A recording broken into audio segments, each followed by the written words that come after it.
Bien, vamos a continuar con nuestro ejercicio.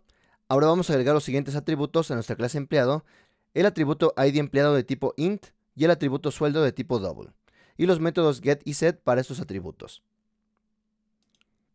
Aquí es donde también podemos empezar a definir si esta clase de empleado va a tener subclases. Si ya no va a tener subclases, entonces los atributos los podemos definir como privados y ya no de tipo protected, ya que protected se utiliza más pensando cuando vamos a tener clases hijas de esta clase.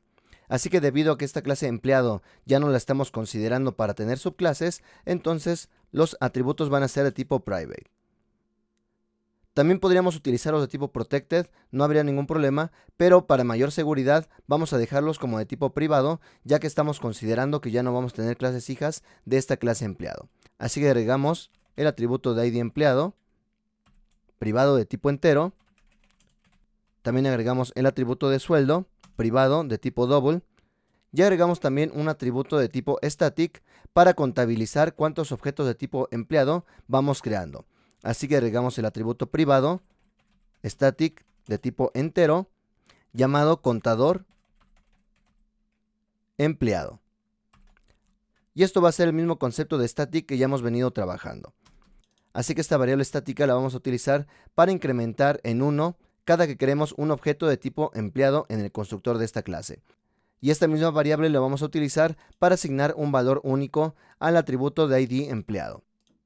Bien, así que agregamos ahora nuestro constructor de la clase, nos apoyamos del IDE, damos clic derecho, Insert Code, seleccionamos constructor y podemos observar que en este caso nos da varias opciones. Podemos seleccionar un constructor de la clase padre. Por ejemplo, si seleccionamos el constructor de 3 argumentos de la clase padre, vamos a ver qué es lo que hace. Seleccionamos esta opción y damos clic en generar. Y podemos observar que lo que está haciendo es creando un constructor de la clase hija, pero debido a que el constructor de la clase padre no se hereda, entonces para inicializar los atributos de la clase padre se utiliza la palabra reservada super. Esto fue lo que comentamos respecto a la palabra super, que podemos indicar la cantidad de argumentos que queremos utilizar, y según la cantidad de argumentos es el constructor de la clase padre que se va a mandar a llamar. Por ello es que el IDE nos dio 3 opciones de constructores que podemos utilizar: el constructor vacío, el constructor con un argumento y el constructor con todos los argumentos, en este caso con los 4 atributos. Bien, de momento no vamos a utilizar todavía este constructor de la clase padre, vamos a quitarlo y vamos a agregar un constructor para inicializar únicamente estos atributos de la clase hija. Así que damos clic derecho, Insert Code, seleccionamos constructor. Y en lugar de seleccionar algún constructor de la clase padre para utilizar super, vamos a seleccionar solamente los atributos de la clase empleado, el atributo de ID empleado y el atributo de sueldo. Damos clic en generar y podemos observar que ya tenemos nuestro constructor con 2 argumentos para inicializar estos atributos que hemos definido. Así que se inicializan esos atributos con esta sintaxis. Sin embargo, si recordamos de la clase del contexto estático, el atributo de ID empleado lo vamos a asignar directamente de manera interna. Así que este atributo no lo vamos a pasar como parámetro. Por lo tanto, vamos a utilizar un constructor distinto. Vamos a utilizar un constructor para inicializar el atributo de nombre de la clase padre y el atributo de sueldo de la clase hija. Y de manera interna vamos a inicializar el atributo de ID empleado. Así que vamos a quitar esta línea, ya que lo vamos a inicializar de otra forma, según hemos visto en la lección de contexto estático. Pero para poder inicializar el atributo de nombre de la clase padre, en este caso este atributo, lo que vamos a hacer es mandar a llamar el constructor de la clase padre. Y para ello, la primera línea debe de ser la palabra super. Así que con esto, si presionamos control espacio, nos da las posibles opciones para mandar a llamar el constructor de la clase padre. Es similar a lo que ya nos mostró el IDE, pero en este caso ya estamos utilizando la llamada al constructor de manera interna. Así que si presionamos control espacio, nos da las posibles opciones. Obviamente en este punto ya debemos de haber guardado todo nuestro código. Y en este caso vamos a utilizar el constructor con un argumento para inicializar el atributo de nombre. Así que seleccionamos este constructor, punto y coma. Simplemente lo que estamos haciendo es recibiendo el argumento desde la clase empleado, ya que vamos a crear un objeto de la clase empleado pasando estos argumentos. Y a su vez este argumento de nombre lo vamos a propagar hacia la clase padre. Y por ello es que vamos a utilizar super. De hecho, si damos control clic sobre super, vamos a ver que nos lleva a la definición, pero del constructor de la clase padre. Así que este es el código que se manda a llamar. Y una vez que termina de inicializarse el constructor de la clase padre, entonces continuamos inicializando los atributos de esta clase. Y como siguiente paso inicializamos correctamente el atributo de ID empleado. Para ello vamos a poner this ID empleado y le vamos a asignar el valor incrementado ya utilizando la variable contador empleado. Recordemos que esta variable es estática, por lo tanto se asocia con la clase y no con los objetos. Y también podemos utilizar directamente esta variable o podemos anteponer el nombre de nuestra clase para que sepamos que esta variable es una variable estática. Así que es lo recomendado para que sepamos de manera automática que esta variable es estática, así como cuando utilizamos this, y esto sabemos que es un atributo de la clase. Bien, así que con esto ya hemos inicializado nuestro objeto empleado. Ahora vamos a crear un objeto de este tipo ya con estas nuevas características. Ya agregamos los métodos get y set para nuestros atributos, pero este valor de ID empleado ya no lo vamos a modificar, ya que se está inicializando en el constructor de la clase. Por lo tanto no vamos a agregar el método set, sino solamente el método get, ya que el método set sería para modificarlo, pero una vez que lo hemos inicializado ya no queremos modificarlo. Así que vamos a agregar los métodos get y set, damos clic derecho, insert code, seleccionamos getter and setter y seleccionamos únicamente los atributos de ID empleado y sueldo. También podemos observar que podríamos agregar información de la clase padre, pero de momento esto no lo vamos a hacer. Para ello fue que indicamos que los atributos de la clase padre son de tipo protected, para que los podamos acceder directamente. Bien, así agregamos los métodos get y set de ID empleado y sueldo. Seleccionamos encapsular campos. Y respecto al atributo de ID empleado, solamente vamos a dejar el método get, el método set, que es para modificarlo, no lo vamos a utilizar, ya que el constructor es quien se va a encargar de asignar el valor al atributo de ID empleado. Y dejamos los métodos get sueldo y set sueldo. Ahora, por último, vamos a sobrescribir el método toString. Según hemos visto en la clase persona, se agregó el método toString y se agregó la notación de override debido a que hemos comentado que la clase de persona, al no indicar que heredamos de ninguna otra clase, entonces de manera automática extiende de la clase object. Y en la clase object es donde realmente está definido este método de toString. Y por ello es que se agrega esta notación de override para indicar que estamos sobrescribiendo el comportamiento del método toString de la clase padre, es decir, de la clase object. Así que vamos a hacer algo similar, pero ahora en nuestra clase empleado. Lo que vamos a hacer es sobrescribir el comportamiento heredado de la clase padre. Ya no vamos a mandar a llamar directamente este método toString, sino que ahora dentro de la clase padre vamos a sobrescribir el comportamiento heredado de la clase padre. Así que vamos a dar clic derecho, insert code, y seleccionamos método toString. Y seleccionamos los atributos de nuestra clase. Para optimizar un poco la concatenación de cadenas, también Java ha agregado la clase llamada StringBuilder. Así que en lugar de concatenar los atributos, podemos utilizar la clase StringBuilder para hacer más eficiente la concatenación de cadenas. Así que seleccionamos esta clase para que se utilice StringBuilder en lugar de la concatenación de cadenas. Damos clic en generar. Y podemos observar que se ha creado un objeto de la clase StringBuilder. La variable se llama sb de StringBuilder y se utiliza el método append.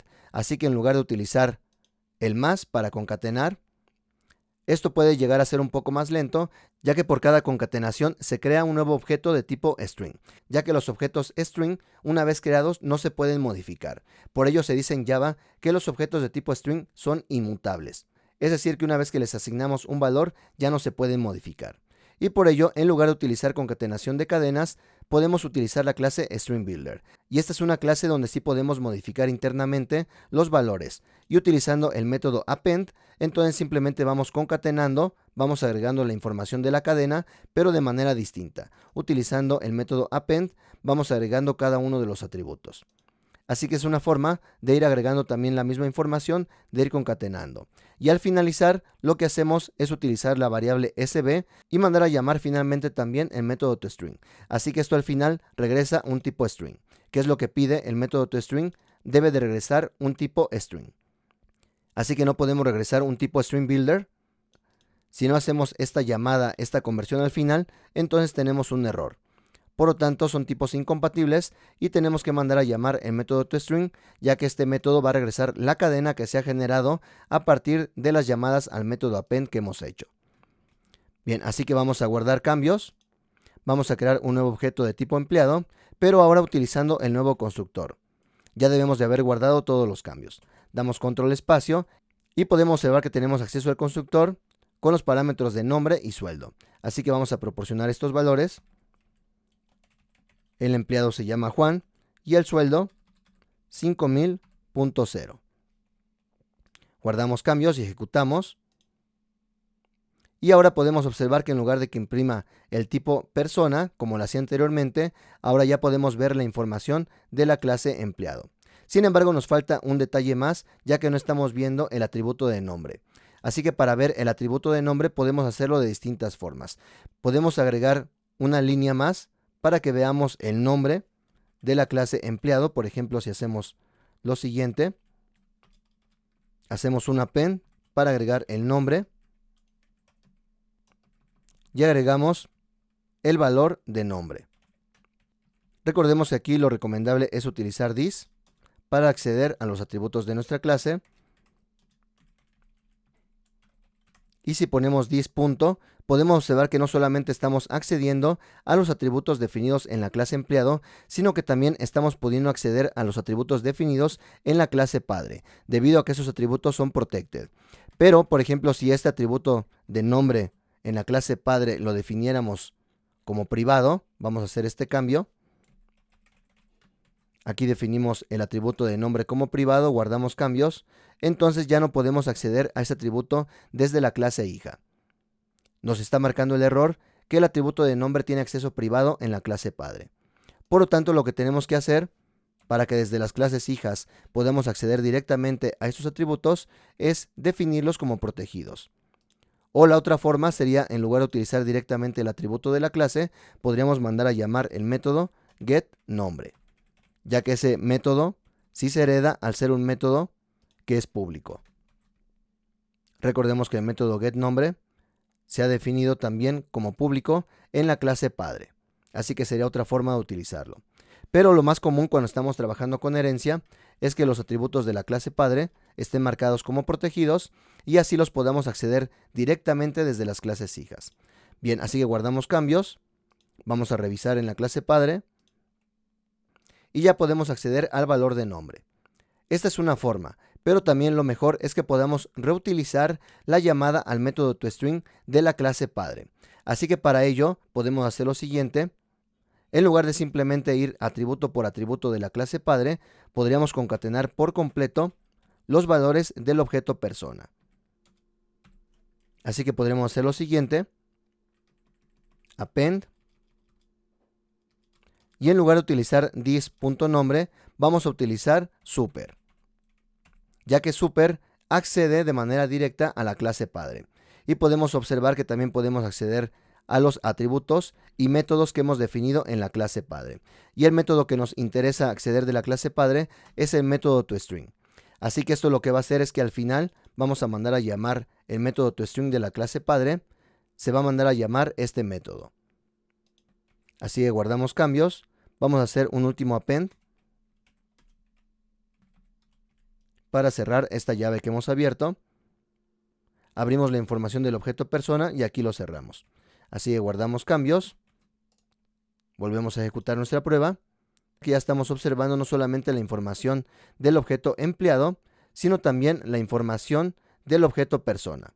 Así que estamos mandando llamar el objeto persona de manera interna y se mandan a imprimir todos los atributos. Algunos atributos no los hemos inicializado, por ello es que se muestran los valores por default.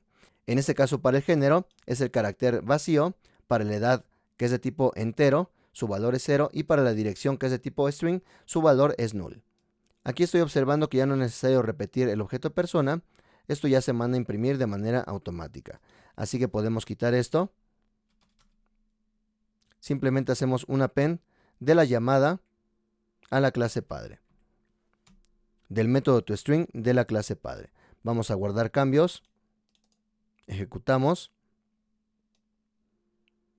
Y con esto ya estamos viendo también la información entonces de la clase padre.